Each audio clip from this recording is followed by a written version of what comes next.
ऐसी कई बातें सुनते हैं कि भाई हमने कोई किस्त नहीं दी तो उसने बाउंसर को भेज दिया।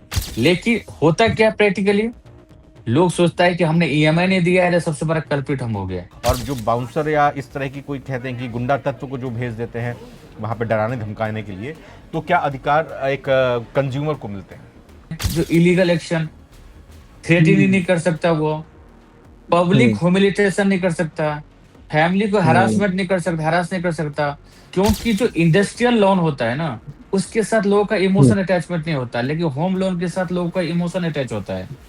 ग्राहकों के अधिकार यहाँ क्या रिजर्व बैंक ने स्पेसिफिक कुछ दिया हुआ है या बैंकर आपको परेशान कर रहा है तो आप डीआरटी एक्ट में अपील फाइल करिए और रेमेडी लीजिए। अपना खुद का घर होना हर इंसान का सबसे बड़ा सपना होता है और इसके लिए लोग अपनी जिंदगी भर की जमा पूंजी लगा देते हैं और बाकी पैसों के लिए होम लोन लेते हैं। लेकिन जिंदगी हमेशा एक जैसी नहीं चलती। कभी नौकरी चली जाना, कभी बिजनेस में घाटा होना या कोई मेडिकल इमरजेंसी अचानक से आ जाए। ऐसी स्थिति में अगर आप अपने होम लोन की ईएमआई नहीं चुका पाते हो, आप अपनी किस्त मिस कर जाते हो, तो क्या सच में बैंक अगले ही दिन आकर आपके घर में ताला लगा देगा बाउंसर भेजकर? क्या आपका आशियाना सच में फिर नीलाम हो जाएगा? आपको आपके घर से बाहर निकाल दिया जाएगा? इस बात को लेकर लोगों में बहुत ज्यादा डर रहता है। लेकिन सच यह है कि बैंक के पास आपका घर जब्त करने का अधिकार जरूर है जब तक आप उसका पूरा लोन नहीं चुका देते। लेकिन इसकी एक बहुत लंबी कानूनी प्रक्रिया होती है। आरबीआई के नियम ग्राहकों को कई अधिकार देता है। तो आपके मन में भी अगर यह डर है कि भाई मेरी 3 किस्त अगर मिस हो जाती हैं तो फिर बाउंसर आ जाएंगे, मेरे को घर से बाहर निकाल देंगे, जितना भी मैंने पैसा दिया है वो सब फिर बेकार चला जाएगा। ये बड़ा टेक्निकल इशू है जिसकी लोग जानकारी चाहते हैं कि मिले। तो आज हमारी यही कोशिश है कि ये जानकारी आप तक पहुंचाएं। धन की बात कार्यक्रम में मैं रविंद्र सिंह आपके साथ, मेरे साथ 2 खास मेहमान जुड़ रहे हैं। मैं उनका स्वागत करता हूं। एमएस प्रसाद सर हैं, आप चार्टर्ड अकाउंटेंट होने के साथ साथ रियल्टी सेक्टर के एक बड़े एक्सपर्ट हैं। बहुत बहुत स्वागत है प्रसाद सर आपका। और शिशिर चौरसिया जी हमारे बिजनेस एडिटर हैं, आपका भी शिशिर जी स्वागत। तो प्रसाद सर, शुरुआत करते हैं। लोगों में सीधा ये डर होता है कि भाई मैंने 1 2 3 किस्त अगर नहीं चुकाई तो फिर आ जाएंगे बैंक वाले, मेरे घर पर ताला लगा देंगे, मेरा घर का सामान निकाल कर बाहर फेंक देंगे। और ऐसे कुछ केसेस हुए भी हैं। अधिकार क्या दे हैं एक कंज्यूमर के पास? बहुत बहुत नमस्कार जी। सर। बैंक खुद ताला लेकर घर पे नहीं आता, पहले सरफेसी नोटिस देता है, फिर पोजीशन प्रोसेस होता है और अंत में डीएम या सीएमएम की सहायता से लीगल पोजीशन दिलाता है। तो ये जो पहले कहते ना कि बैंक जो है एक बिजनेस कर लिया है कि ताला लगाने का, ऐसा नहीं है। होम लोन की ईएमआई रुकना आर्थिक समस्या हो सकती है, लेकिन कानून यह नहीं कहता है कि बैंक अगले दिन आपका घर छीन लेगा। इसके लिए सरफेसी एक्ट है जो रिकवरी की शक्ति देता है बैंक को, पर बोरोवर को भी अधिकार, समय और कानूनी सुरक्षा प्रदान करता है, जो डीआरटी के थ्रू मिलता है वो।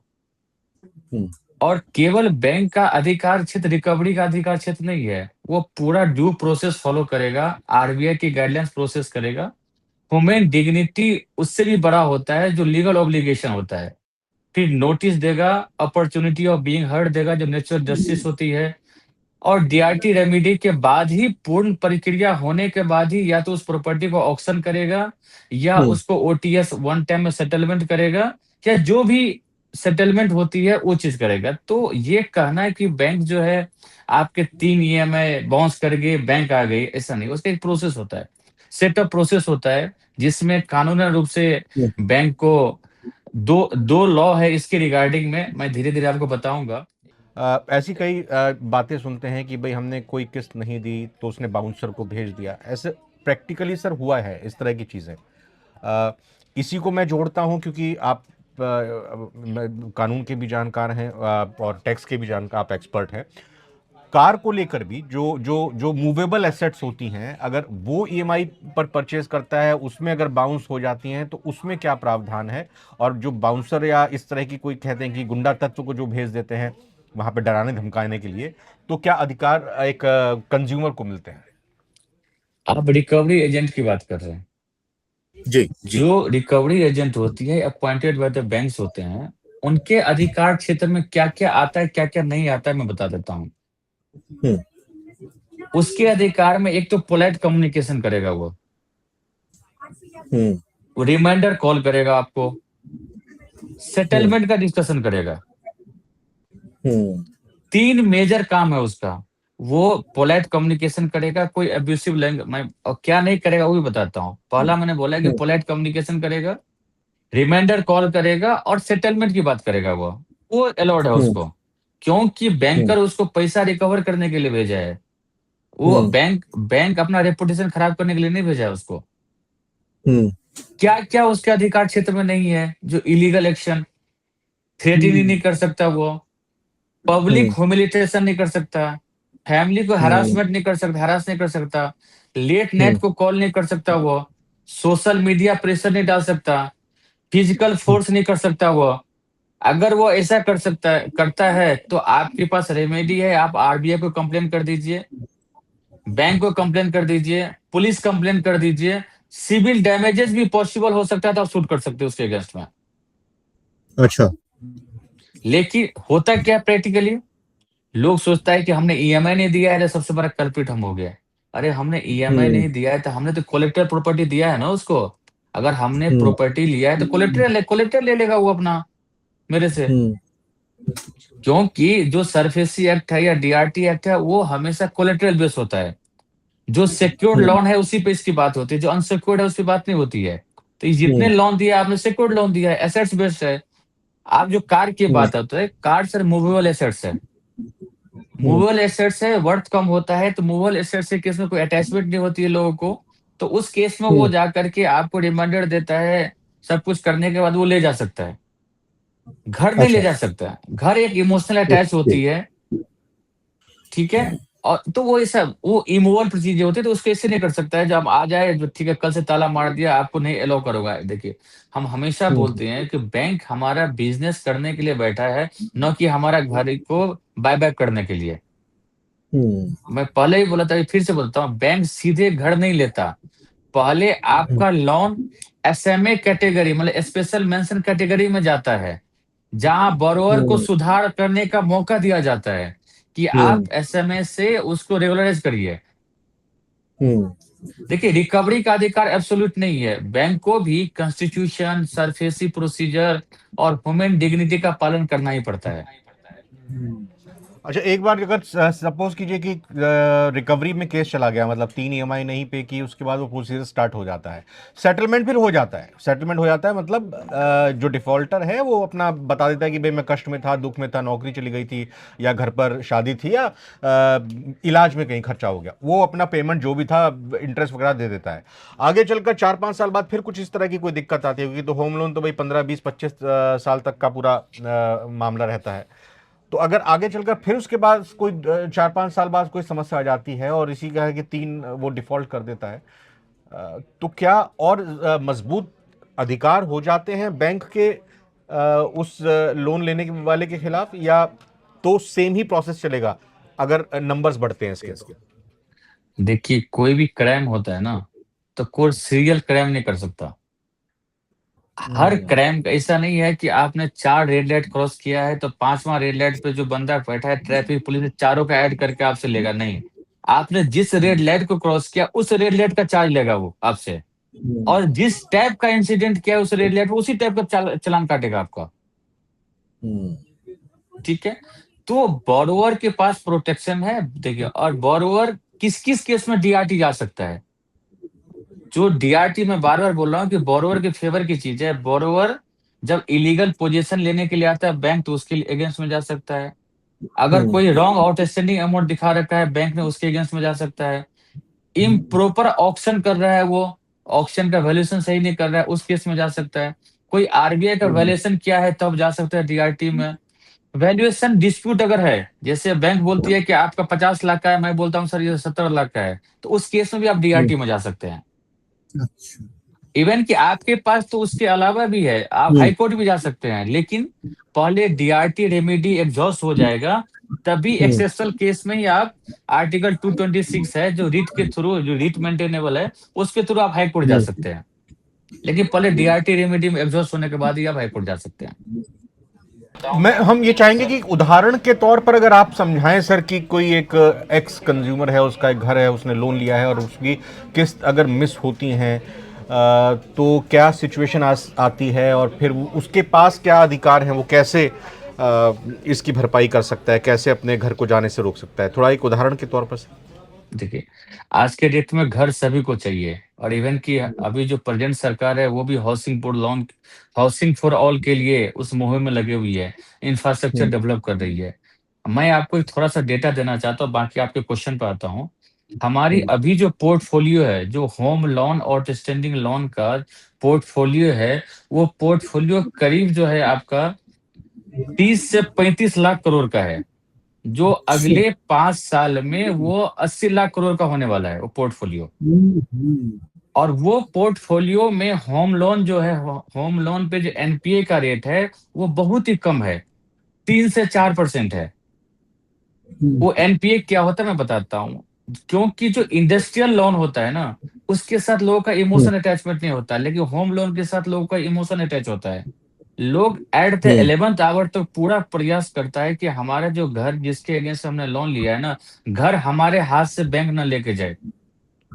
कार के लिए क्वेश्चन हो सकता है, प्लांट और मशीनरी के लिए क्वेश्चन हो सकता है, लेकिन होम लोन अपने लोग पूरा कोशिश करता है कि हमारे हाथ से बैंक लेकर ना जाए। अब आपके सर क्वेश्चंस एक पे आते हम्म। हम्म, एक चीज यहाँ जानना चाहेंगे। आपने अभी कहा कि ग्राहकों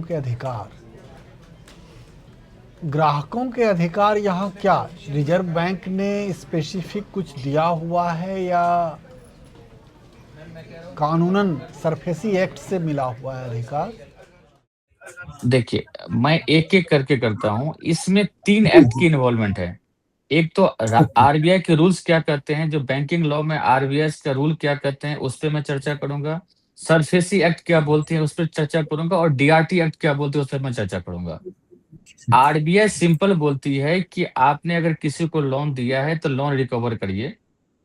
30 दिन के अंदर वो लोन रिकवर नहीं करता, यानी कि पहला ईएमआई नहीं देता है, तो आप उसको मैसेज करिए, एसएमएस करिए, उसको फ़ॉलो अप करिए।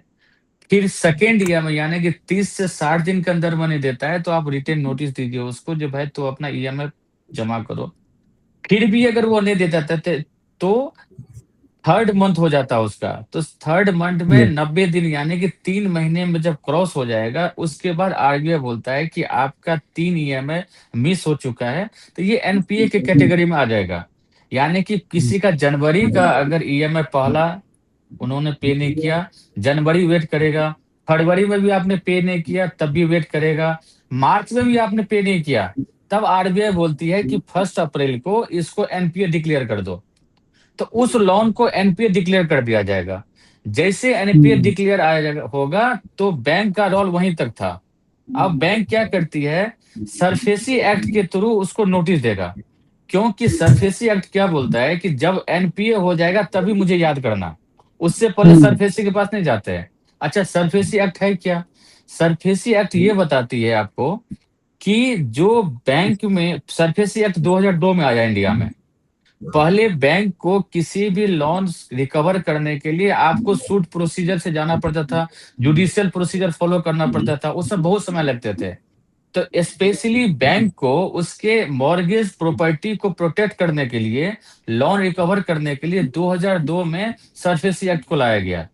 सरफेसी एक्ट इनेक्टमेंट कब होगा? जैसे ही एनपीए होगा, एनपीए होने के बाद आप सरफेसी एक्ट के तहत बैंकर क्या करेगा, सेक्शन 13 सबसेक्शन 2 में 13(2) जिसको बोलते हैं, एक नोटिस देगा बोरोअर को कि तुम्हें नोटिस दिया जाता है कि 60 दिन के अंदर में विद प्रिंसिपल और इंटरेस्ट लगा के आप जमा कर दो। 60 दिन का मोहलत दिया जाता है।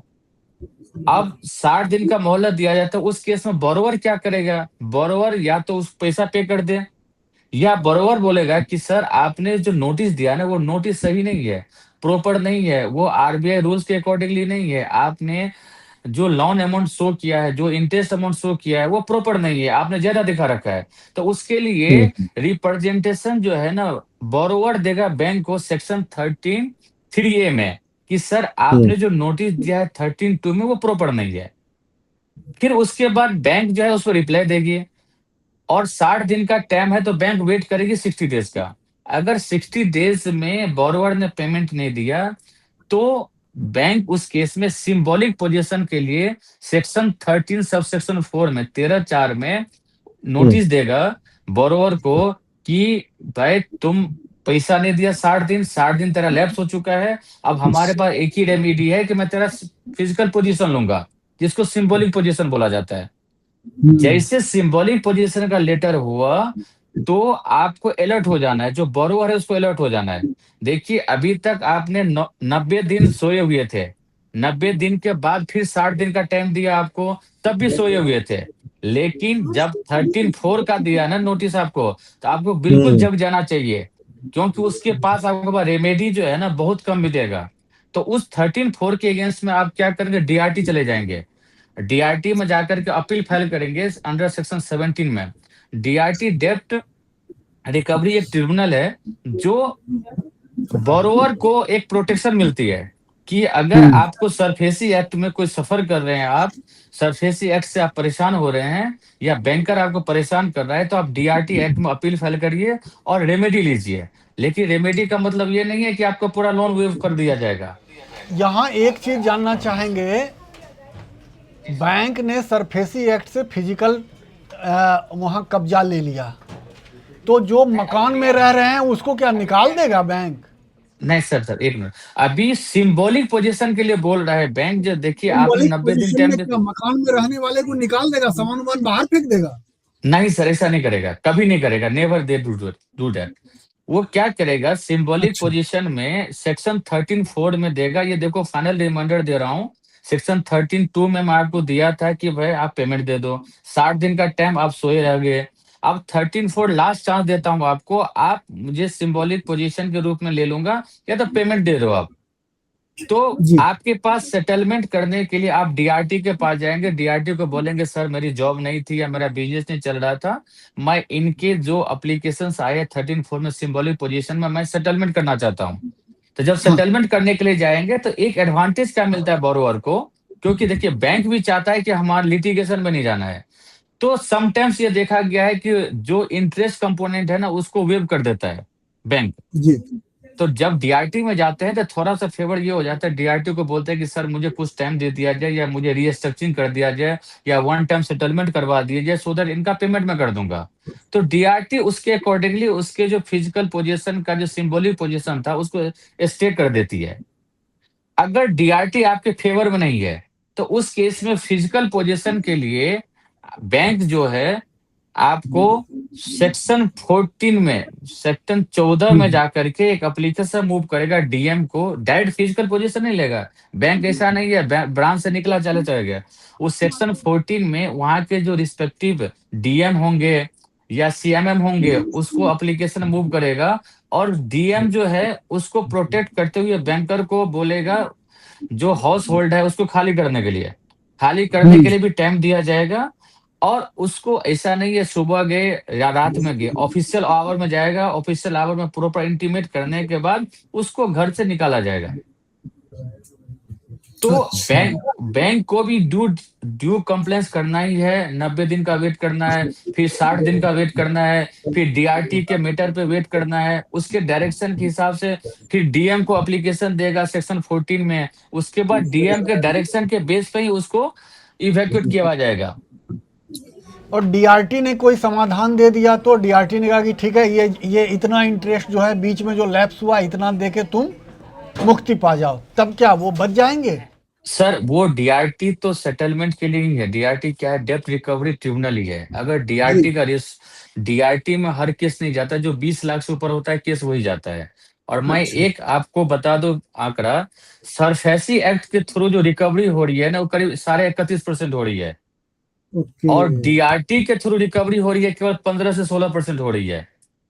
और ओके, डीआरटी के मतलब जितना बिल्कुल पैसा 50% फंसा है। हुआ है उसका 15% ही बैंक को मिल पाता है? मिल खाते, यानी कि आप समझ सकते हैं डीआरटी में कोई जाना नहीं चाहता, बैंक तो और से भी नहीं जाना चाहता है, क्योंकि बैंक हाँ। जो है डरा धमका के सरफेस से एक्ट तक ही रखना चाहता है, और वो सेटलमेंट हम्म करने के लिए रेडी हो जाता है जब उसके पास सेक्शन 13(2) का भी कंप्लेंस नहीं हो रहा। तो जब 13(4) में जब देता है ना एप्लीकेशन नोटिस है, तो वो चाहता है कि हम्म बोरोवर भी आके हमसे सेटलमेंट कर ले। देखिए उनको अच्छा। भी एनपीए हो गई है, उनके भी फाइनेंशियल्स में निगेटिव इम्पैक्ट करेगा, और जितने बैंक के निगेटिव इम्पैक्ट करेंगे वो बैंक के लिए सही नहीं है, बैंक की सेहत के लिए सही नहीं है। आपको एक आंकड़ा बताता हूं, अभी होम लोन का जो एनपीए रेट है 3 से 4% है।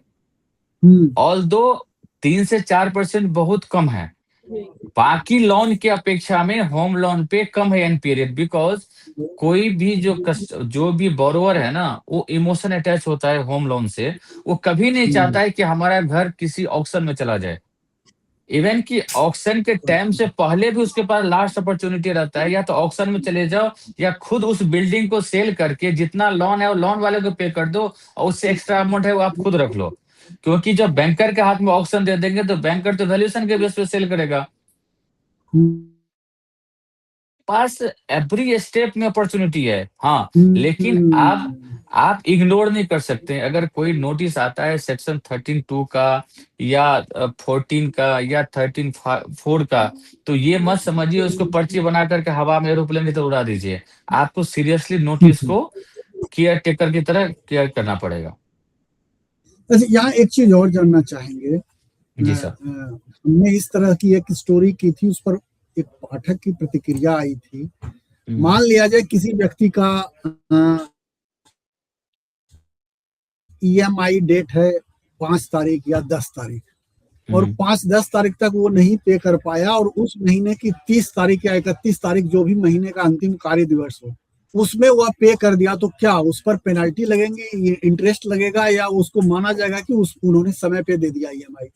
सर देखिए ईएमआई जब शेड्यूल होता है ना, तो बैंक को एक ऐसे दिया जाता है, स्टैंडर्ड स्ट्रक्चर दिया जाता है कि हमारा हाँ। ईएमआई 10th को डेबिट हो जाना चाहिए। जी। अगर आपने 10th को डेबिट हो गया तो कंप्लाई माना जाएगा, जो आपने आरबीआई का जो इंस्ट्रक्शन दिया था हमारे डेबिट होने का।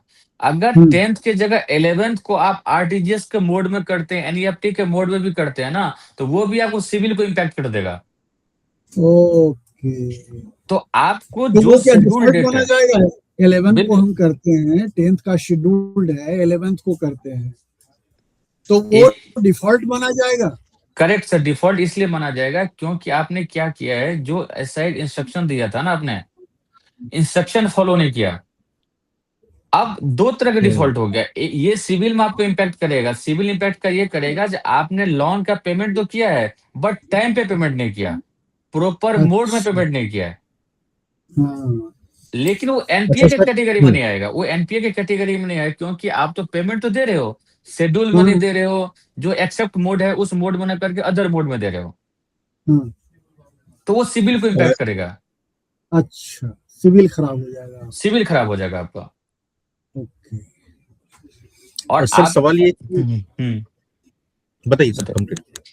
मैं आपको बता दूं, जो लोग डीआरटी डीआरटी के नाम से जो डर, एक फियर फैक्टर है, जो बोरोवर होते हैं ना, डीआरटी बैंक जो डीआरटी वर्ड यूज कर लेता है।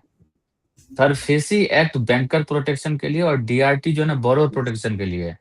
ओके। इंडिया में 1993 में डीआरटी एक्ट जो आया, हाँ। करीब 39 ब्रांचेज है डीआरटी का इंडिया में, हम्म। और उसके पास अप्रोक्स 2 लाख से ज्यादा का केसेस पेंडिंग है। अच्छा। तो कोई मैटर अगर डीआरटी में जाता है, तो मैं आपको बता दूं उसको कंप्लीट होने में कम से कम 7 साल लग रहे हैं, 7 years लग रहे हैं। मैं तो 7 साल का इंटरेस्ट वो बोरोवर चुकाएगा या बैंक उसमें सहेगा? सर बैंक क्यों चुकाएगा, बैंक तो हर खर्चे भी, लिटिगेशन का भी कॉस्ट बोरोवर से लेगा। बैंक तो आपको अच्छा। लोन दिया था, वो थोड़ी ने बोला था लिटिगेशन तुम्हारे साथ करने के लिए आए थे हम। तब तो बैंक तो, डीआरटी में जाना वो बोरोवर को ही महंगा पड़ेगा। सर डीआरटी में वही जा सकता है जिसको लगता है कि हमारे, जो उन्होंने सेक्शन 13(4) में जो हमको एप्लीकेशन मूव किया था वो इंटरेस्ट प्रॉपर नहीं था, उन्होंने प्रिंसिपल हम्म। अमाउंट ज्यादा लगा दिया था, हमको अनड्यू एडवांटेज, अनड्यू रिग्रेसली परेशान करना चाहता है, वही डीआरटी में जाता है। अगर आपका इच्छा है पेमेंट करने का, तो वन टाइम सेटलमेंट करिए, आप पेमेंट कर दीजिए। लेकिन अगर आप अच्छा। टाइम टाइम बाय करना चाहते हैं, कई लोग होता है कि टाइम बाय करना चाहते हैं, कोई बात नहीं, अभी पैसा नहीं है हमारे पास में, आने वाले समय में पैसा आएगा तो मैं पे कर दूंगा, तो टाइम बाय करने हम्म। के लिए डीआरटी में एप्लीकेशन मूव कर दिया। अच्छा, तो इवन कि उसके बाद भी आपके पास एक और रेमेडी है, डीआरटी में भी अगर आपके अगेंस्ट में अगर फेवरेबल जजमेंट नहीं आता तो हम्म, डीआर80 में चले जाएंगे, उसके ट्रिब्यूनल में चले जाइए आप, अच्छा, अपीलेट ट्रिब्यूनल में। अपलेट ट्रिब्यूनल में। और अपलेट ट्रिब्यूनल में क्या होता है कि या तो 25% या 50% आपको जमा करना पड़ेगा। अपलेट ट्रिब्यूनल में चले जाइए, फिर आपका लंबा केस चलेगा। हाँ, फिर क्वेश्चन वही आएगी, तब तक आपको घर से मूव नहीं किया जाएगा, तब तक आपको घर पे स्टे तो है ही ना, हाँ, इमोशनल अटैचमेंट है, ये घर में बैठे हुए हैं। हाँ, जब तब तक आपने मैनेजमेंट कर दिया, फंड आ गई, आप पेमेंट कर दीजिए। अच्छा, अच्छा, बीच में मतलब सेटलमेंट करने का मौका ऑलवेज रहता है आपके पास। देखिए, किसी कोर्ट ऑफ लॉ में जाते हैं ना तो सेटलमेंट तो हमेशा जज बोलते हैं, जुडिशरी का तो रूल ही है कि आप सेटलमेंट करो। अदरवाइज बैंक क्यों जा रही है डीआरटी में? वो तो पैसा चाहिए उसको, घर थोड़ी ना चाहिए, वो बिजनेस थोड़ी ना कर रहा है, उसको तो पैसा चाहिए। देखिए, तो बैंक के पास रिकवरी का अधिकार है, लेकिन बोरोवर की डिग्निटी और ड्यू प्रोसेस उससे भी बड़ा कॉन्स्टिट्यूशनल प्रोटेक्शन है। इलीगल फोर्सफुली इवेक्सेशन चैलेंजेबल है हमेशा, इलीगल फोर्सफुली आप इफेक्ट नहीं करवा सकते हैं। तो सर, जैसे आपने कहा कि सरफेसी एक्ट में एवरेज 31% रिकवरी हो पाती है बैंक की, और जी, डीआरटी में तो और घट के 15% रह जाता है। 15 से 16% हो जाता है, बिल्कुल। हाँ, तो सरफेसी में भी यदि जाएगा तो 31% मतलब क्या, प्रिंसिपल अमाउंट का 31% या टोटल जो बैंक का बन रहा है उसका 31%? देखिए, जब आपका पैसा कहीं फंस जाता है ना सर, प्रिंसिपल प्रैक्टिकल बता रहा हूँ, तो हाँ, वहां पे तो बैंक हमेशा चाहता है कि मेरा प्रिंसिपल रिकवर हो जाए। हाँ, तो प्रिंसिपल का पहला 31% उसका रिकवर हो पाता है। बेसिकली वो 31% ये बता रहा है कि अगर 100 केसेस जा रहे हैं रिकवरी हाँ, में, तो 30% केसेस ही पास आउट हो रहे हैं, 30% का ही रिकवर हो रहा है। ओके। हम्म, वो आप उसको फिगर्स में बताइए, नंबर ऑफ केसेस में करिए या फिर अमाउंट में करिए, वो टोटलिटी में 31% में, मतलब 1/3 का रेशियो, ये समझ लीजिए। अगर ओके। आप अच्छा, सरफेसी आजकल एक्ट एक के और थ्रू सर, पड़े। एक और आजकल चलन चल गया है बैंकों में कि बैंक ऐसे मामलों को जो स्ट्रेस्ड केसेज हैं उसको एसेट रिकंस्ट्रक्शन एआरसीज के पास बेच देती है, एआरसी के पास। तो एआरसी को बेच दिया बैंक, तो बैंक तो अपना निकल गया, जो पैसा लेके उसको 10%, 20%, 30% जो मिला। अब एआरसी जानबूझ के उसको फंसाता है, और एआरसी इसी में एक्सपर्ट होती है, वो 10 लाख का 20 लाख 25 लाख 30 लाख वसूलने के लिए। तो वैसे मामले एआरसी का मतलब मुझे लगता है कि हमें बताना चाहिए, इतनी जी। टेक्निकल चीजें जो हैं वो तो सर, शायद व्यूअर नहीं समझ तो पाएगा। आप सर एक बार एआरसी बता हाँ, दीजिए क्या एआरसी अगर होता हम है। बता पाए आसान भाषा में, आसान शब्द में, तो मुझे लगता है कि व्यूअर को भी पता चले, जिसके साथ ऐसा हादसा नहीं हुआ है उसको भी पता चले कि मुझे कैसे बचना है। जी सर। देखिए, एआरसी एक ट्रस्ट है, एक बॉडी है, जो बॉडी क्या करती है, लोन को परचेज कर लेती है बैंक से। बैंक से। जैसे बैंक के पास में हाँ। लेट से किसी लेंडर को दिया उन्होंने 100 करोड़, उस 100 करोड़ को उन्होंने परचेज कर लिया एआरसी ने, एक ट्रस्ट बना करके, हम्म। और उसमें बोला है कि 100 करोड़ की जगह मैं आपको 90 करोड़ दे दूंगा। हम्म। बैंक को बेनिफिट ये है कि चलो 10 ही करोड़ का 10% लॉस है, 90 करोड़ तो रिकवर हो जाएगा। हम्म। अब एआरसी जो बोरोवर है उसके पास जाता है, बोलता है कि देखो, हमारा सेटलमेंट बैंक के साथ कुछ और है, लेकिन तुम्हें तो इतना पैसा देना पड़ेगा, तुम्हें ये करता हम्म। हूं, तुम्हारा ईएमआई बढ़ा देता हूं ना, हम्म। पीरियड बढ़ा देता हूं। क्योंकि आरबीआई रीस्ट्रक्चरिंग का पावर नॉर्मली नहीं देता, जितने लोन अगर देते हैं रीस्ट्रक्चरिंग का पावर नहीं देता लोन हम्म। आरबीआई, तो एआरसी के थ्रू रीस्ट्रक्चर हो सकती है। अच्छा। तो वो ओके। एडवांटेज है, तो वो एडवांटेज है कि आप अपने ईएमआई, क्योंकि अल्टीमेटली पेमेंट तो करना चाहे एआरसी डायरेक्ट आए या बैंक डायरेक्ट आए, एआरसी में ये हम्म। बेनिफिट होता है, टाइम बाय हो जाता है, आपको टाइम मिल जाता है, नंबर ऑफ इंस्टॉलमेंट बढ़ जाते हैं आपके। तो शिशिर जी, मुझे लगता है 25-28 मिनट में आज इस टॉपिक पर बहुत चीजों को हमने जाना और समझा प्रसाद सर से। थोड़ा प्रसाद सर, थोड़ा सा कानूनी जटिलता हो गया, मतलब हमने उल्लेख कर दिया, लेकिन हाँ। हमें लगता है कि हमारे दर्शक इस चीज को समझेंगे। हाँ, सरफेसी एक्ट क्या है या बिल्कुल डीआरटी क्या है, ये सब तो अब आम आदमी की, जब आप लोन ले रहे हैं तो आपको ये सब चीज जाननी है समझना तो जरूर, चाहिए बिल्कुल ही। जरूर। लेकिन सबसे जो प्राथमिक जो डर ये होता है उसको सर ने काफी हद तक क्लियर कर दिया कि भाई ईएमआई अगर आपने नहीं दी तो रिकवरी एजेंट के तौर पर लाठी डंडे और तमंचा लेके आपके पास अगर आते हैं बिल्कुल। तो आपके पास भी हक है। आपने कोई क्राइम नहीं किया है कि अगर किसी वजह से आपने ईएमआई पे नहीं की है। आपका पैसे का भुगतान भले रुक गया हो, लेकिन आपकी लाखों की संपत्ति जी। उसके पास गिरवी पड़ी हुई आसानी से नहीं जा सकती है वो। हाँ। क्लोजिंग रिमार्क सर आपकी तरफ से प्रसाद जी। मैं ये बताना चाहूंगा कि अगर कोई व्यक्ति 6 महीना तक कुछ नहीं करता है ना, तब भी उसको कुछ नहीं हो सकता। पहले 3 महीना आपने नहीं दिया, एनपीए हो जाएगा। फिर भी आपके पास तकरीबन 2-2.5 महीने का टाइम बचता है आपको सेटलमेंट करने के लिए। और ऑक्शन से पहले आपको 3-4 चीज मैं बता सकता हूँ। ऑक्शन कभी भी होता है ना, उस टाइम तक आपके पास रेगुलराइज करने का ऑप्शन है, वन टाइम सेटलमेंट करने का ऑप्शन है, लोन रीस्ट्रक्चरिंग करने का ऑप्शन है। ये सब अगर नहीं होता है तो आप खुद प्राइवेट सेल कर दीजिए उसको, प्राइवेट सेल करके उसको पे कर दीजिए। तो किसी भी हालत में आपसे जबरदस्ती छीन कर नहीं ले सकता, आपके पास इतना रेमेडी है। यानी कि मतलब डीएम के ऑर्डर से डिक्री कि भाई नीलाम कर दीजिए संपत्ति, इसका ऑर्डर आ जाता है। उस सूरत तक भी कंज्यूमर या बोरोवर के पास अधिकार है कि भाई वो अपना लोन चुका दे या फिर अपना ये लोन अपनी प्रॉपर्टी बचा ले।